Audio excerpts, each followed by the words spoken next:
ఆదికాండము 6వ అధ్యాయము. నరులు భూమి మీద విస్తరింపనారంభించిన తరువాత కుమార్తెలు వారికి పుట్టినప్పుడు దేవుని కుమారులు నరుల కుమార్తెలు చక్కని వారని చూచి వారందరిలో తమకు మనసు వచ్చిన స్త్రీలను వివాహము చేసుకొనిరి. అప్పుడు యెహోవా, నా ఆత్మ నరులతో ఎల్లప్పుడూ వాదించదు. వారు తమ అక్రమ విషయములో నరమాత్రులై ఉన్నారు. అయినను వారి దినములు 120 ఏండ్లగునెను. ఆ దినములలో సెఫీలులను వారు భూమి మీద నుండిరి. తరువాతను ఉండిరి. దేవుని కుమారులు నరుల కుమార్తెలతో పోయినప్పుడు వారికి పిల్లలను కనిరి. పూర్వకాలమందు పేరు పొందిన శూరులు వీరే. నరుల చెడుతనము భూమి మీద గొప్పదనియు వారి హృదయం యొక్క తలంపులలోని ఊహ అంతయు ఎల్లప్పుడూ కేవలము చెడ్డదనియు యెహోవా చూచి తాను భూమి మీద నరులను చేసినందుకు యెహోవా సంతాపమునంది తన హృదయములో నొచ్చుకొనెను. అప్పుడు యెహోవా, నేను సృజించిన నరులను, నరులతో కూడా జంతువులను, పురుగులను, ఆకాశ పక్షాదులను భూమి మీద నుండకుండా తుడిచివేయుదును. ఏలయనగా నేను వారిని సృష్టించినందుకు సంతాపము నొందియున్నానెను. అయితే నోవహు యెహోవా దృష్టి అందు కృప పొందిన వాడాయెను. నోవహు వంశావళి ఇదే.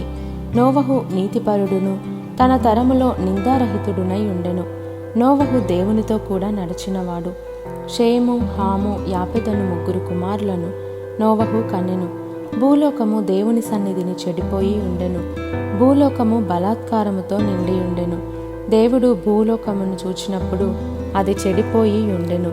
భూమి మీద సమస్త శరీరులు తమ మార్గమును చెరిపివేసుకుని ఉండిరి.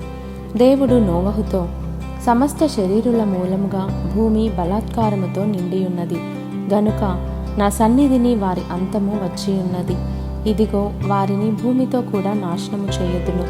చితిసారకపు మ్రానుతో నీ కొరకు ఓడను చేసుకొనుము.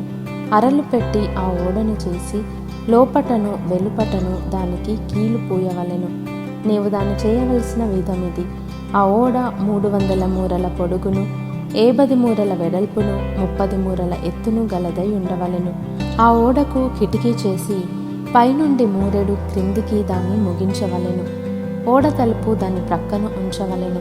క్రింది అంతస్తు 2వ అంతస్తు 3వ అంతస్తు గలదిగా దాన్ని చేయవలెను.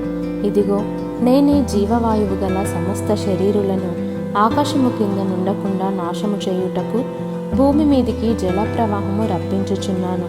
లోకమందున్న సమస్తమును చనిపోవును. అయితే నీతో నా నిబంధన స్థిరపరచుదును. నీవును నీతో కూడా నీ కుమారులను, నీ భార్యయు, నీ కోడండ్రును ఆ ఓడలో ప్రవేశింపవలెను.